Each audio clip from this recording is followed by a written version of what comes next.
In this video then, we're going to look at some titration based calculations and questions. So I'm going to hang myself specifically to AS level again.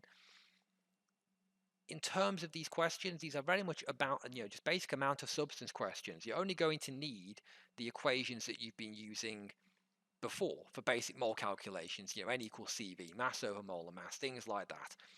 But they're applied to practical work, which can make them very wordy questions and make it very difficult to access them if you don't know where you're looking, okay, or what you're looking for potentially. So, as I said, take this question for example that I'm going to go through now.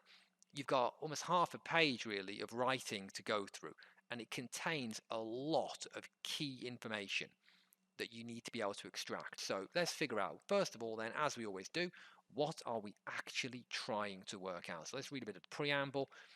Students determining the concentration of ethanoic acid, brilliant, in a bottle of vinegar, fantastic. So the actual thing we're looking for in terms of a calculation perspective is we are looking for the calculation, so the concentration of ethanoic acid in the original bottle of vinegar. That's what we're looking for. Okay, that's the bit that matters. Now, in terms of what we're given to do that, how are they going to work it out? So they've taken some of the vinegar, they've diluted 10 centimeters cubed from the bottle and added it up to 250 centimeters cubed. They've then taken the diluted vinegar in the burette and they've titrated 25 centimeter cube volumes of 0.045 barium hydroxide with the diluted vinegar. And the mean titer of the diluted vinegar is 25.45 centimeters cubed. So bit of a it's not a strange titration, but it's the idea that we're looking for the concentration of the vinegar, and the vinegar is what is in the burette. So it's a little bit different to how you would see a regular titration. Normally you're trying to work out the concentration of whatever's in the conical flask, but in this case it's the burette. In truth, it doesn't matter at all. The method is the same. So as I've mentioned many times before in my life, whenever we start doing these questions, we always need to start with the given values. What can we calculate with the given values? And it is almost always the number of moles of something. Now, in this question, I can see quite nicely, I have 25 centimeters cubed of 0.045 BaOH2. So I can work out the moles of that, and that's what I'm going to do. Okay, so N equals CV to kick things off. Same as normal, no change here. Concentration is 0.045, so 0.045 multiplied by the volume, which is going to be 25 over 1,000. Remember, we need to convert into decimeters cubed before we do the calculation. Okay, otherwise our answer will be out by a factor of 1,000. So times by 0.045, and we get 1.125 times 10 to the minus 3. So there's a good start. Okay, 1.125 times 10 to the minus 3 exactly. And that is the moles of barium hydroxide. Now, from this, where can we go from this? We've got the moles of barium hydroxide. That's of no use to us really, because we need to know the moles of we need to know the concentration of the vinegar. So to work out the concentration of the ethanoic acid, we're going to need to work out the moles of the ethanoic acid. So from that, we need to use the equation. Now, barium hydroxide is here in the equation, and the ethanoic acid is this one. So this is where we need to use the stoichiometry.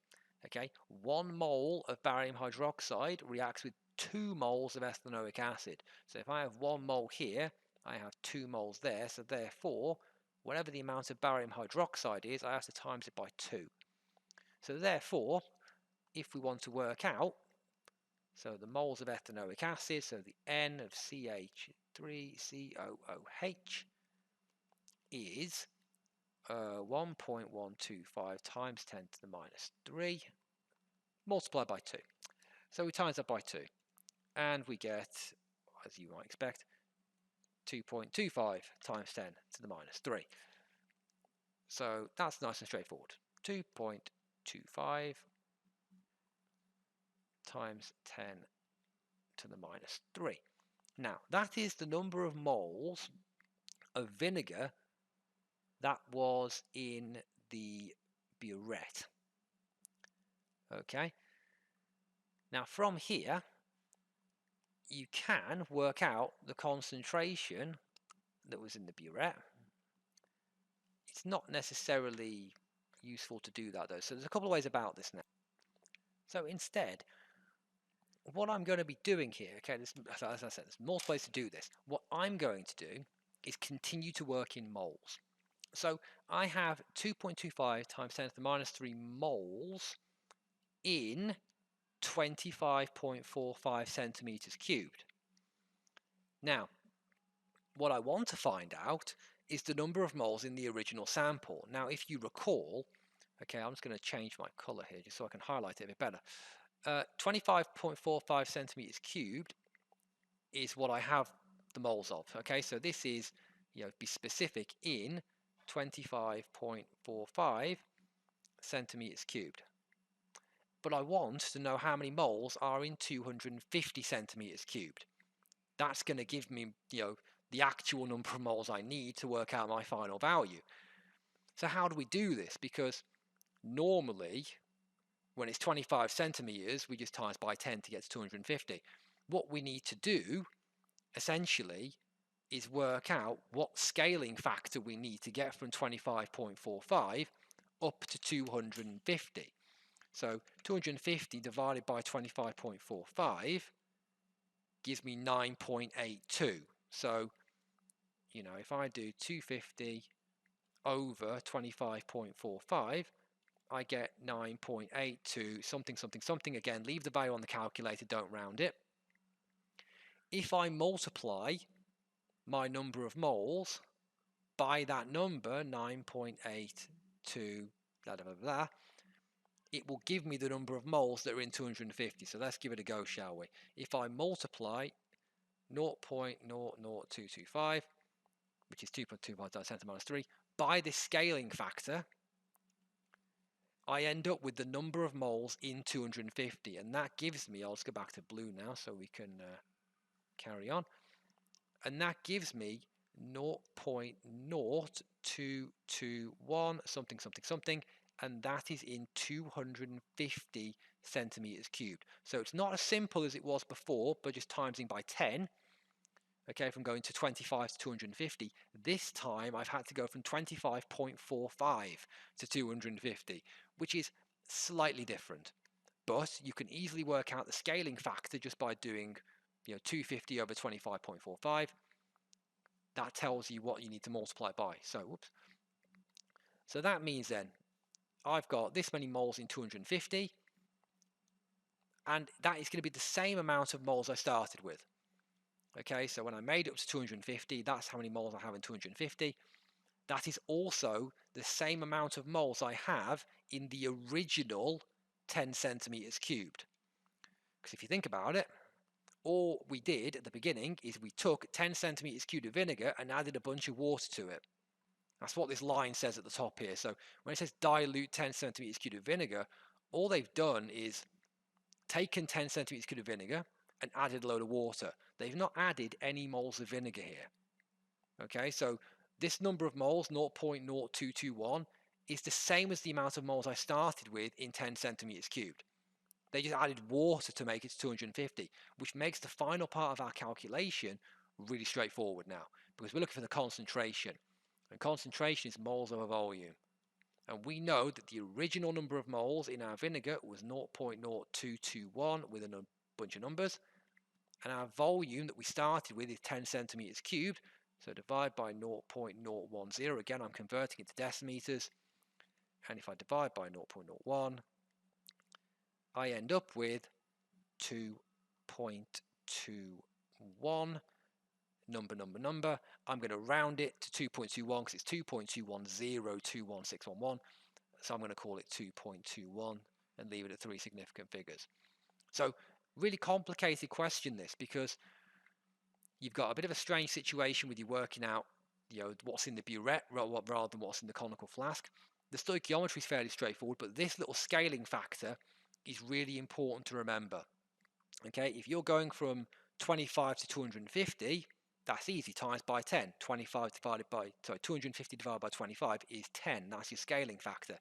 If ever you get an unfamiliar scaling factor, like this one, okay, where you've got to go from 25.45 up to 250, it's worth having a method in your mind of how to do it.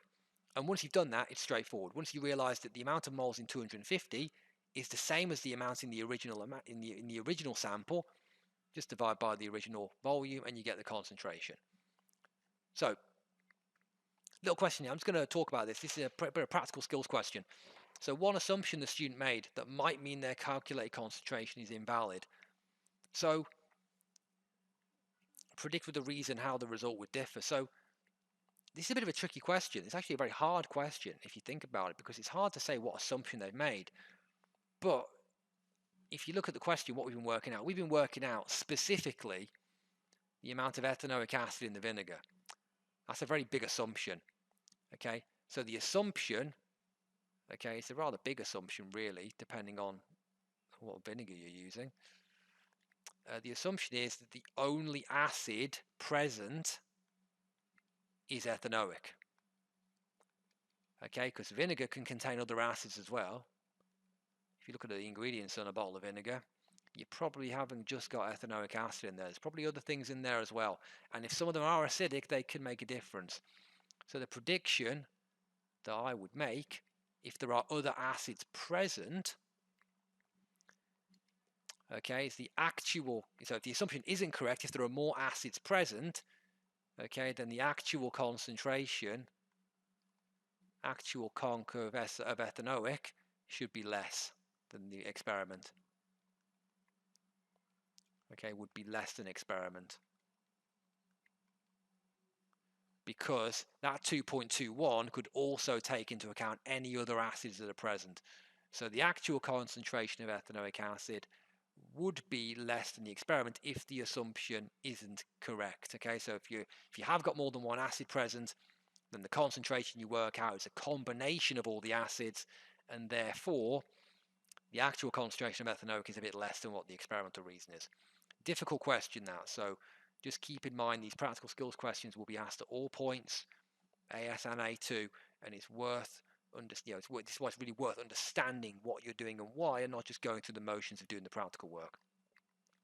Okay, right, last little question then. Very, very straightforward this, okay, to begin with. So they're looking to do a titration. Again, they've dissolved a mass of A in 100 centimeters cubed, made it up to 250, standard fare this, put it in a burette, titrated with sodium hydroxide. They've carried out a trial and 3 further titrations. So to begin with, you've just got to work out the burette reading. So remember, you're reaching the bottom of the meniscus. So this one, for example, so 0.1, 0.2, 0.3, 0.4. So for titration 1, the initial reading is 0.45. The end reading is 27.1, 0.2, 0.3.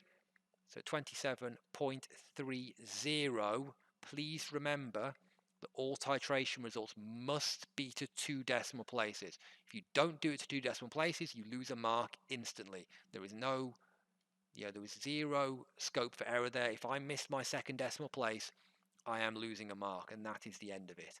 Okay, so 27.00, and the third one, 1.25, and the final one is 27.75. Okay, do the subtraction nice and quickly. So this is 26.50. This one is 26.40. This one is, oh God, can I do maths in my head? Cannot both.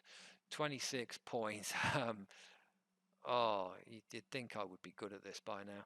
30 off minus 15, 85. There we go. See, I can do it. I don't care if it's right or not. I mean, I should care, but I don't. Then it asks you to work out the mean titer. So 4 marks, by the way. Just going to highlight this. 4 marks for this. This is ridiculous. So you're going to get 1 mark for each correct column, more than likely. So 1 mark for each correct column, and then 1 mark for the mean titer. Just remember, with the mean titer, you only use concordant results, so only use titrations 2 and 3. Okay, titration 1 may as well not exist because it's not concordant. So your mean titer is 26.45. Okay, nice and easy. So moving on then. Percentage uncertainty, Okay, it gives you the uncertainty, so just remember the uncertainty. So percentage uncertainty. That says uncertainty. I'm just not going to, you know what? I'm not even going to try writing. I'm that bad at it. The percentage uncertainty is the error times by the number of measurements over the measurement. So over the actual measurement itself. So the error is given in the question. They would have to give you the error, 0.05. The number of measurements for the titer, okay, it's asking for the titer. To work out the titer, we had to do 2 measurements. And that was the starting measurement and the final measurement. So there were 2 measurements there. And the total value for the titer, so for titration 1, was 26.85. So we put that in. And we bung it in on a calculator. So we do 0.05 times 2 divided by 26.85, which gives us a very small number. But of course, it's percentage uncertainty, so we have to times by 100 at the very end. And we will still get a very small number, don't be surprised by that. And you get 0.37. There we go, 0.37. So moving on to the next one then. The student realized that the A had not been prepared correctly. How could they have made up the solution? So let's go back up and have a read. Okay, so they've made it up, and there we go, straight away. They've made the solution up to 250 in a beaker. Oh, that's a big no-no. You don't use a beaker. Terrible, terrible student. I'd be shouting at them for doing that. How should they have made a solution? Use a volumetric flask for 1 mark. Nice and straightforward. So again, practical skills questions aren't always really complicated. Volumetric flasks, always use them. Far less percentage uncertainty there. Beakers are terrible for it. Okay, you want to be accurate with the titration. Volumetric's the best way to go. Okay, titration is to determine the molar mass. So here we go then. They've prepared a 250 solution from 1.513 grams of A. They've added the burette. So same as the last question, they put it in the burette this time. Put it with NaOH. They've given you the stoichiometry, which is really, really useful. 1 mole reacts with 2. And the mean titer is 27.3. So same as last time then, it's going to rattle through this because it's a very, very similar question, which is very, very different layout. So work out the given value. 25 centimeters cubed, 0.112 NaOH. So the moles of NaOH is going to be 0.025. I have just divided 25 by 1,000 there. I'm just saving time. Multiplied by 0.112. Okay, 0.025 times 0.112, and you get 2.8 times 10 to the minus 3. That's the moles of NaOH. We need to work out the moles of the acid, so moles of A. And therefore we need to use the stoichiometry. So 1 mole of A, 2 moles of NaOH. So therefore, if it's a 1:2 ratio, we're going to have to divide by 2. So 2.8 times 10 to the minus 3 divided by 2. Okay, that one's nice and straightforward. We end up with 1.4 times 10 to the minus 3. And that is in 27.30 centimeters cubed. And again, same as before now, same as last time. We need to work out the number of moles in 250. We've got 27.3, so let's work out our multiplication factor. 250 divided by 27.3. Okay, so let's do that quickly. 250 over 27.3. That will tell us exactly what we need to multiply by. So it's 9.157, blah, blah, blah. Keep it on the calculator, don't round it. And then you multiply that by 0.0014. And you end up with the actual amount, okay, in 250. So multiply by 9.157, and you get 0.012825. I'll put the rest of it in there, and that's in 250 centimeters cubed. Now, this time we're looking for the molar mass of A. So to work out molar mass, again, MR equals mass over moles. So we do 1.513, which is the mass from the question up here, divided by 0.012825. So let's quickly do that, 1.513 over the answer, and we get 118 smack bang on. So 118, and there we go. So again, another straightforward titration question. They can be complicated. Okay, so I've deliberately chosen some complicated examples that require you're working out things such as this scaling factor. Most of the time, if you're fortunate, it'll be 25 multiplied up to 250. So it'll be very, very straightforward. So hopefully that's been a bit of use for you. So a bit more complicated titration questions. These do get harder going into A2 as well, so I'm sure I'll put a video on some of those as well.